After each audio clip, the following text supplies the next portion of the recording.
Halo peserta didik baru SMP Negeri 4 Madiun. Selamat datang di SMP Negeri 4 Madiun. Dari studio siar SMP Negeri 4 Madiun, saya Ibu Reni Yuhana akan menemani kalian dalam kegiatan MPLS SMP Negeri 4 Madiun. Peserta didik baru SMP Negeri 4 Madiun, bagaimana kabar kalian hari ini? Bu Reni berharap kalian senantiasa dalam keadaan sehat dan dalam lindungan Tuhan. Pada kesempatan kali ini, Bu Reni akan menemani kalian dalam materi pengenalan program sekolah belajar efektif dan kurikulum 13 dengan narasumber Ibu Ayun Rahayu Lestari Ningsih SPD. Beliau adalah staf kurikulum SMP Negeri 4 Madiun. Baiklah peserta didik baru SMP Negeri 4 Madiun, saya persilahkan narasumber kita untuk hadir di studio siar SMP Negeri 4 Madiun. Selamat datang Ibu.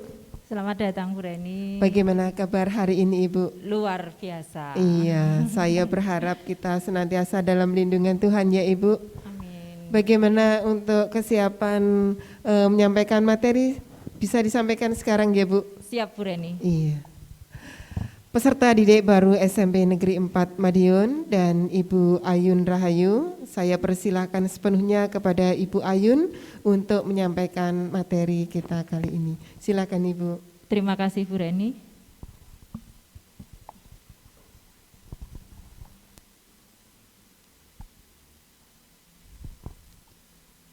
Untuk materi kita hari ini adalah pengenalan program sekolah. Seperti kita tahu, SMP Negeri 4 Kota Madiun itu bertempat di Jalan Abdul Rahman Saleh nomor 3 Madiun.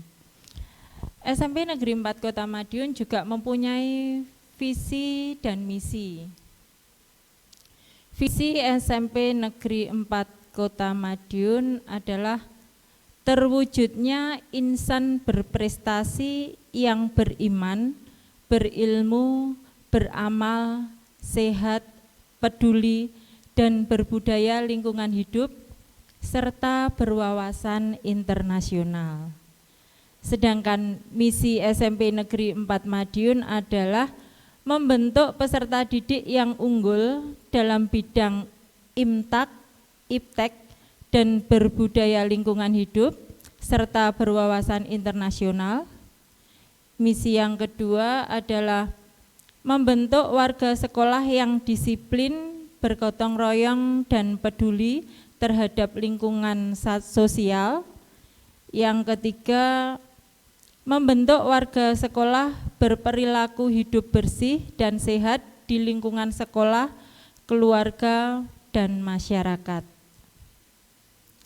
Adapun program kegiatan yang ada di SMP Negeri 4 Kota Madiun untuk semester ganjil, antara lain yang pertama itu ada penerimaan peserta didik baru, yang kedua ada masa pengenalan lingkungan sekolah, yang ketiga ada kemah besar, yang keempat HUT SMP Negeri 4 Madiun, yang kelima kegiatan Idul Adha, yang keenam pemilihan ketua OSIS, yang ketujuh penilaian tengah semester ganjil, yang kedelapan ada latihan dasar kepemimpinan, yang kesembilan wisata belajar, yang ke-10 adalah penilaian akhir semester ganjil.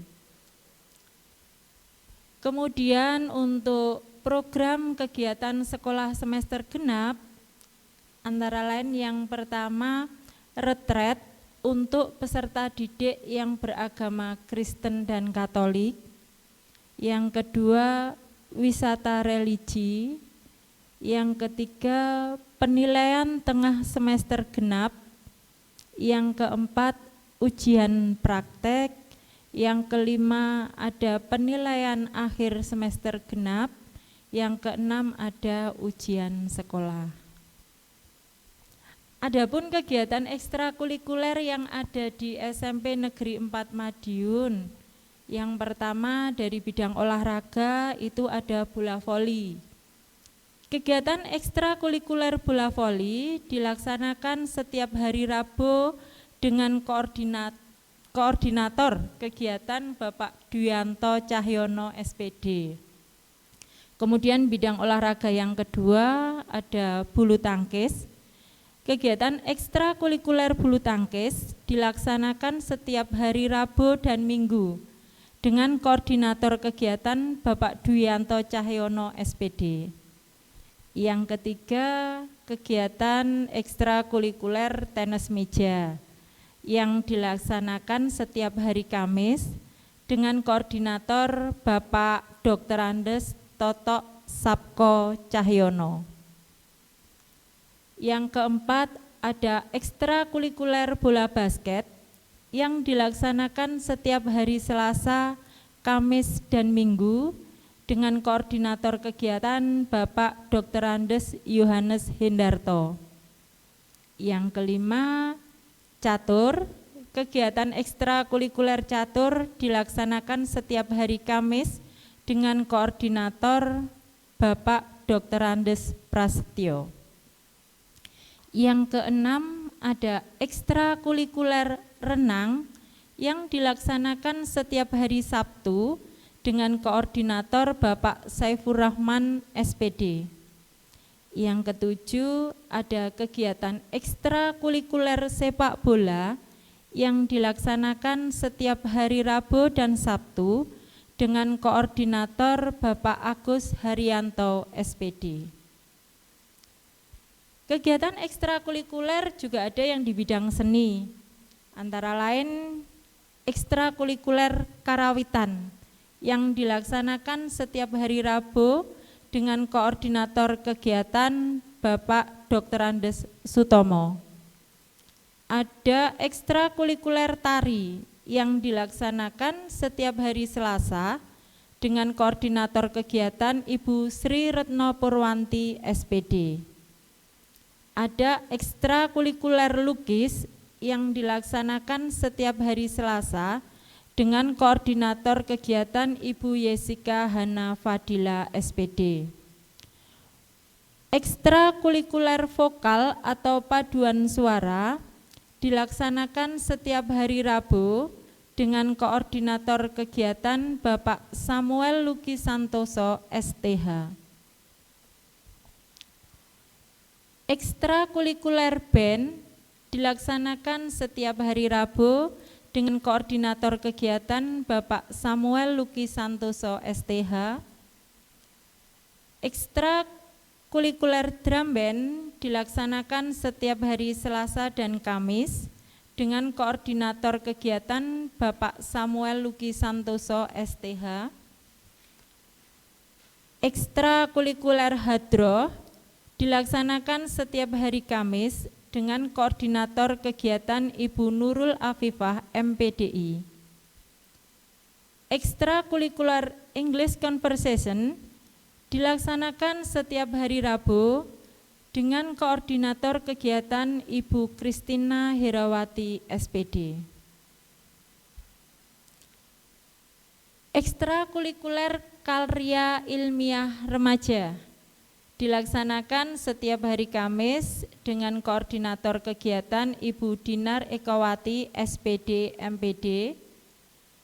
Kegiatan ekstrakurikuler pramuka dilaksanakan setiap hari Jumat dengan koordinator kegiatan Bapak Tri Setyo Budi Handono ST dan Ibu Septiana Anggarani SPD. Kegiatan ekstrakurikuler TPA dilaksanakan setiap hari Kamis dengan koordinator kegiatan Bapak Muhammad Maksum SPDI. Dan perlu anak-anak ketahui juga bahwa kegiatan ekstrakurikuler dan beberapa program sekolah untuk sementara ditiadakan dulu karena adanya pandemi. Jadi sementara yang berjalan kemarin adalah ekstrakurikuler pramuka yang dilaksanakan secara online atau daring. Oke, saya lanjutkan. Oke, kalau tadi sudah penjelasan tentang program sekolah dan kegiatan ekstrakurikuler yang ada di SMP Negeri 4 Madiun, sekarang akan saya sampaikan tentang kurikulum 2013 yang ada di SMP Negeri 4 Kota Madiun. SMP Negeri 4 Kota Madiun melaksanakan kurikulum 2013 untuk semua tingkat dan menerapkan semua prinsip-prinsip pengembangan kurikulum 2013. Adapun pengembangannya berdasarkan prinsip bahwa peserta didik memiliki potensi sentral untuk mengembangkan kompetensinya agar menjadi manusia yang beriman dan bertakwa kepada Tuhan Yang Maha Esa, berakhlak mulia, sehat, berilmu, cakap, kreatif, mandiri berkarakter, dan berbudi pekerti luhur, dan menjadi warga negara yang demokratis serta bertanggung jawab terhadap lingkungan. Adapun dalam kurikulum 2013, aspek penilaiannya mencakup 3 aspek. Yang pertama, aspek pengetahuan. Aspek pengetahuan merupakan aspek yang ada di dalam materi pembelajaran untuk menambah wawasan peserta didik di suatu bidang. Di dalam struktur kurikulum, jenjang SMP memiliki bobot pengetahuan 40% dan 60% aspek karakter. Pada kurikulum 2013 memang diintegrasikan dengan pendidikan karakter yang telah dicanangkan oleh pemerintah. Yang kedua adalah aspek keterampilan. Aspek keterampilan bertujuan untuk meningkatkan keterampilan peserta didik dalam membuat, melaksanakan, dan mengerjakan suatu soal atau proyek, sehingga peserta didik dapat terlatih sifat ilmiah dan karakter yang merujuk pada aspek keterampilan. Aspek keterampilan dapat berupa keterampilan mengerjakan soal, keterampilan pengerjaan dan pelaksanaan proyek, keterampilan membuat teks, dan keterampilan dalam menjawab soal lisan. Aspek penilaian yang ketiga adalah sikap dan perilaku. Aspek penilaian sikap dan perilaku merupakan aspek penilaian dengan menilai sikap dan perilaku peserta didik selama proses pembelajaran. Aspek penilaian ini dinilai oleh guru dalam jurnal harian, dalam teman sejawat, dalam sebuah lembar nilai, dan diambil oleh diri masing-masing peserta didik. Dan bagaimana dengan pelaksanaan pembelajaran masa COVID ini? Pelaksanaan pembelajaran pada masa pandemi COVID-19 di SMP 4 melakukan sebuah upaya untuk mengantisipasi kondisi new normal dengan menerapkan konsep pembelajaran jarak jauh sehingga diharapkan siswa dapat belajar dari rumah. Pembelajaran jarak jauh di SMP Negeri 4 Madiun menggunakan e-learning LMS model dan Google Set. Melalui e-learning dan Google Set, materi pembelajaran dapat diakses kapan saja dan di mana saja. Di samping itu, materi yang dapat diperkaya dengan berbagai sumber belajar termasuk multimedia dengan cepat dapat diperbarui oleh guru. Sehubungan dengan kegiatan pembelajaran jarak jauh atau PJJ online SMP Negeri 4 Madiun, maka semua siswa diharapkan yang pertama telah menerima buku paket yang dipinjamkan dari perpustakaan sekolah. Yang kedua, telah memiliki buku tulis beserta alat tulis untuk setiap mata pelajaran. Jadi ada 12 mata pelajaran nanti. Yang ketiga, memiliki data internet atau wifi yang bagus dan stabil. Yang keempat, buka laman web smpn4madiun.sch.id. Yang kelima, login menggunakan username dan password atas nama masing-masing pribadi. Yang keenam, presentasi kehadiran melalui aplikasi. Yang ketujuh, mengikuti kegiatan dengan jujur, tertib, dan tanggung jawab. Pembelajaran jarak jauh online SMP 4 Madiun sebagai bagian dari proses pembelajaran wajib mengikuti seluruh kegiatan pembelajaran jarak jauh sesuai dengan jadwal pelajaran yang telah diberikan per kelas. Peserta didik tidak diperkenankan untuk mengakses jadwal kelas lain atau materi yang bukan pada jamnya. Jika melanggar, maka username dan password akan dinonaktifkan. Dalam pembelajaran jarak jauh, anak-anak juga harus mematuhi tata tertib ya. Tata tertib dalam proses pembelajaran daring atau online yaitu yang pertama, peserta didik wajib melakukan absensi sebelum mengikuti pembelajaran daring. Yang kedua, peserta didik wajib mengikuti proses pembelajaran daring sesuai dengan jadwal yang telah ditentukan dan siap di depan kamera apabila guru menginstruksikan dan mengikuti pembelajaran dengan baik. Yang ketiga, peserta didik wajib berpakaian rapi dan memperhatikan etika dan estetika ruangan pada saat meeting. Jadi nanti pada saat kita meeting, anak-anak silakan berpakaian seragam yang rapi, kemudian ruangannya juga diperhatikan. Kalaupun di dalam kamar silakan, tapi tidak di atas kasur, seperti itu ya. Kemudian yang keempat, peserta didik tidak diperkenankan mengoperasikan fitur aplikasi apabila belum diinstruksikan oleh guru. Yang kelima, apabila peserta didik ingin bertanya kepada guru, peserta didik dapat memberikan kode atau pesan teks kepada guru. Yang keenam, peserta didik tidak diperkenankan melakukan aktivitas lain pada saat mengikuti pembelajaran kecuali atas izin dari guru.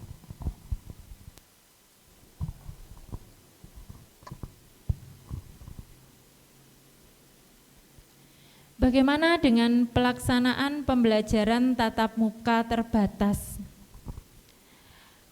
Prinsip pembelajaran adaptasi kebiasaan baru terkait masa pandemi COVID-19 adalah kesehatan dan keselamatan yang merupakan prioritas utama bagi peserta didik, pendidik, tenaga kependidikan, dan semua warga satuan pendidikan.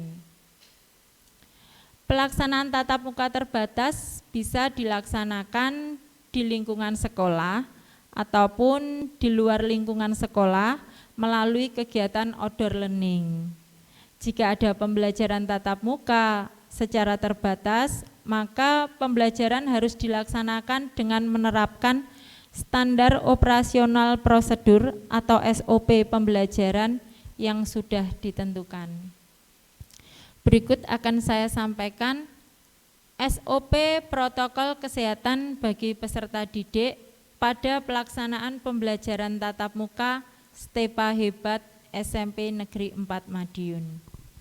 Yang pertama, sebelum peserta didik berangkat ke sekolah, dipastikan dalam keadaan sehat, memakai seragam bersih, sudah sarapan, dan membawa bekal makan minum dari rumah.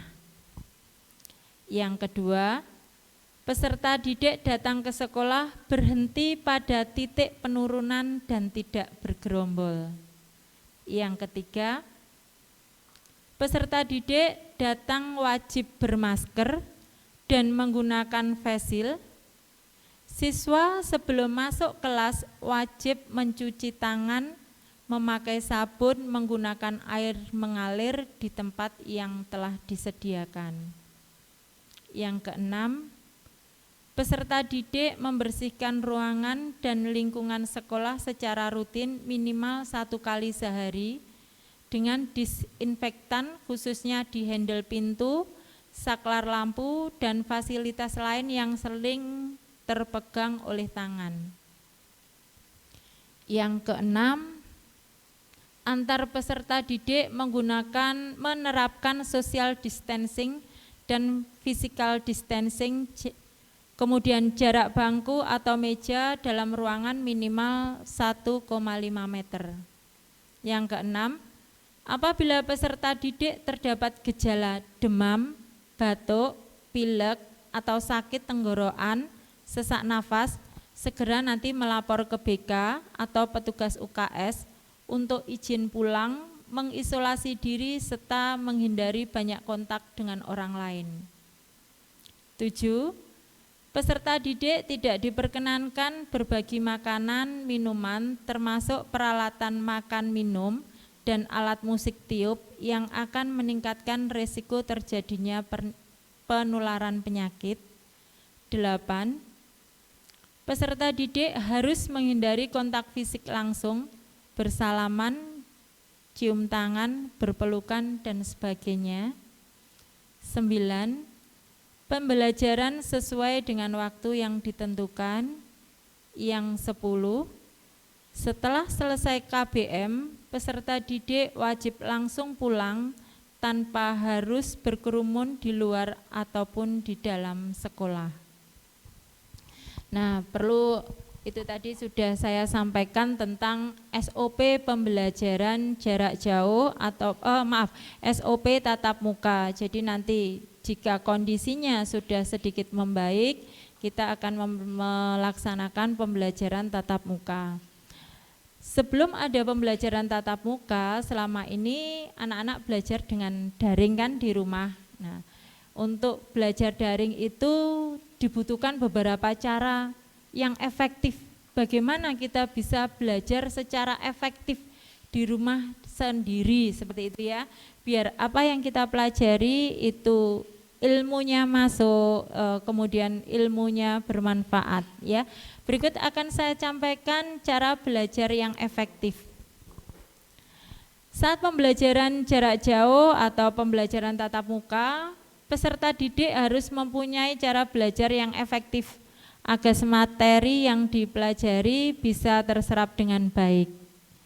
Belajar yang efektif adalah proses belajar mengajar yang berhasil guna dan proses pembelajaran itu mampu memberikan pemahaman, kecerdasan, ketekunan, kesempatan, dan mutu atau kualitas yang lebih baik, serta dapat memberikan perubahan perilaku dan dapat diaplikasikan atau diterapkan dalam kehidupan sehari-hari. Sehingga hasil dari pembelajaran itu akan dapat menghasilkan sumber daya manusia yang unggul. Dan untuk mencapai belajar yang efektif, tentu saja dalam proses belajarnya harus dilakukan dengan cara yang benar. Berikut ini adalah tips-tips belajar yang baik dan benar. Yang pertama, doa. Jangan lupa banyak-banyak berdoa, karena selain dari nilai religinya, hal tersebut dapat membuat kita lebih fokus ketika belajar dan dapat membuat pikiran kita lebih tenang. Yang kedua adalah fokus. Ketika belajar, kita dituntut untuk serius, jangan setengah hati, karena pikiran kita tidak dapat melakukan atau memikirkan beberapa kegiatan atau hal dalam satu waktu. Yang ketiga, rajin membuat catatan intisari pelajaran. Catat bagian-bagian penting dari pelajaran, sebaiknya di kertas atau buku kecil yang dapat dibawa kemana-mana sehingga dapat dibaca dimanapun dan kapanpun. Yang keempat, menjadi aktif bertanya dan ditanya. Jika ada hal yang belum jelas, maka tanyakan kepada guru, teman, atau orang tua.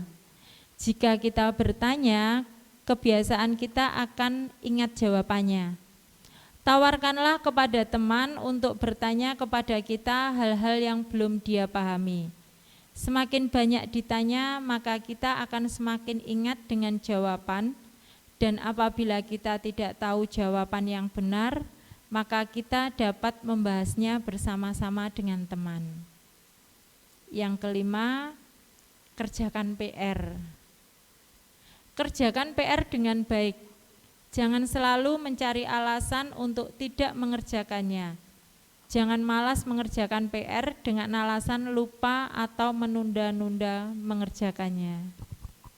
Yang keenam, disiplin dalam belajar. Apabila kita telah membuat jadwal belajar, maka kita harus menjalankan dengan baik. Contohnya seperti belajar tepat waktu dan serius, tidak sambil main-main dengan konsentrasi penuh. Jika waktu makan, mandi, ibadah, dan sebagainya telah tiba, maka jangan ditunda-tunda lagi. Lanjutkanlah belajar setelah melakukan kegiatan tersebut jika waktu belajar belum selesai. Yang ketujuh, cukup istirahat, makan, dan minum. Semuanya harus dilakukan secara seimbang. Setelah belajar di sekolah, kita sering ingin cepat-cepat bermain dan melupakan segala hal penting lainnya. Contohnya, makan dan istirahat.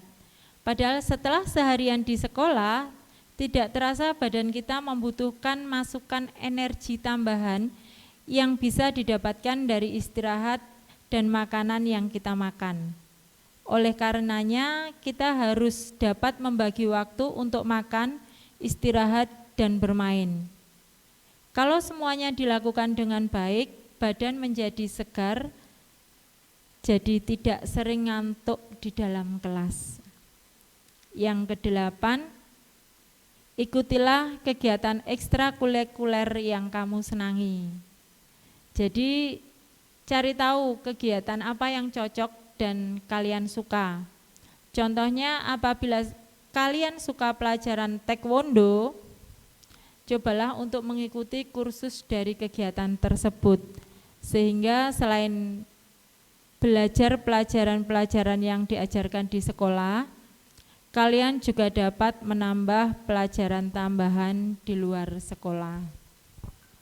Mungkin itu yang dapat saya sampaikan berkaitan dengan pengenalan program sekolah. Jadi untuk anak-anak kelas 7 nanti ya, ada satu tugas ya nanti yang harus kalian laksanakan, yaitu membuat video kreasi sesuai dengan bakat kalian masing-masing dengan durasi maksimal 2 menit. Bakatnya apa? Jika kalian berbakat lukis, silahkan kalian melukis. Jika kalian bakatnya pencak silat, silahkan kalian bikin video pada saat kalian melakukan atraksi pencak silat tersebut. Yang olahraga, mungkin yang basket, nah, anak-anak yang gemar basket mungkin bisa membuat video cara dribble ya, mendrabel bola, kemudian memasukkan bola kering, itu bisa juga dibuat videonya ya.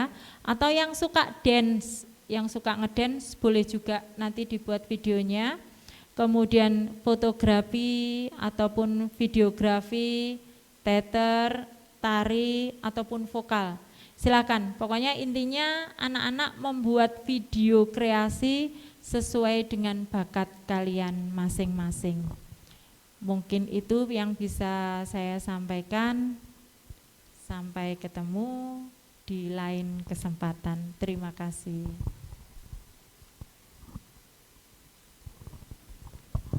Terima kasih Ibu Ayun. Iya Bu Rani. Itu tadi mengenai program sekolah, Kemudian ada ekstrakurikuler, kemudian kurikulum 2013, iya, serta cara efektif belajar.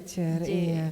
Oh, banyak sekali ya Bu program-program kita. Iya. Tetapi karena mungkin kondisi kita masih Betul, dalam Bu Reni. masa pandemi, Iya. sehingga kita harus menyesuaikan ya Iya. Ibu. Iya, sekali lagi saya ucapkan terima kasih. Sama-sama Bu Iya, Reni. semoga materi yang Ibu berikan tadi akan membawa manfaat buat kita semua, Iya. terutama buat peserta didik baru SMP Negeri 4 Iya Bu Madiun. Reni. Ibu Ayun dan Iya. peserta didik SMP Negeri 4 Madiun, itu tadi paparan materi dari narasumber kita. Jangan lupa subscribe YouTube channel kita di SMPN 4 Official supaya kita tidak ketinggalan informasi-informasi pendidikan dan kegiatan-kegiatan di Stepa Hebat. Peserta didik baru di SMP Negeri 4 Madiun, saya rasa sampai di sini pertemuan kita kali ini. Jangan lupa jaga kesehatan kalian dan tetap semangat, raih prestasi Stepa Hebat.